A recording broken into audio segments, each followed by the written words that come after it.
জানা যাচ্ছে শুনানির দিন উত্তর চব্বিশ পরগনা জেলার নৈহাটি বিধানসভার জেঠিয়া অঞ্চলের পানপুর বিডিও অফিসে শুনানির সময় দাঁড়িয়েছিলেন প্রাক্তন মহিলা রেলকর্মী রত্না চক্রবর্তী, বয়স 62।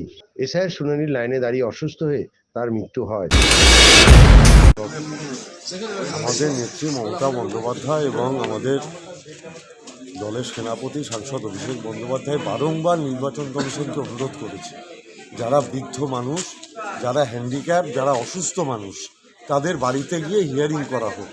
কিন্তু নির্বাচন কমিশন বাংলায় মৃত্যুর মিছিল দেখতে চায়, ভারতীয় জনতা পার্টি বাংলায় মৃত্যুর মিছিল দেখতে চায়। তাই রত্না চক্রবর্তী উনি অসুস্থ, ওনাকে জোর করে হিয়ারিংয়ে ডেকে পাঠানো হয়েছে, ডেকে পাঠানো হয়েছে।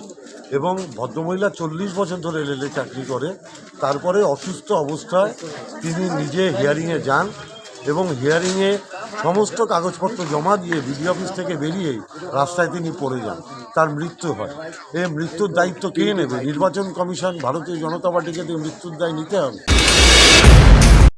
তারা পোস্ট করছে যে এসআইআর গতকাল দেখা করতে গেছিলেন। মমতা ব্যানার্জি মিথ্যাবাদী, তার পুরো পার্টিটা মিথ্যাবাদী। অভিষেক ব্যানার্জি মিথ্যাবাদী, র্যাম্পে হেঁটে হেঁটে জুতোর প্রমোশন করছে, মিথ্যা কথা বলে যাচ্ছে।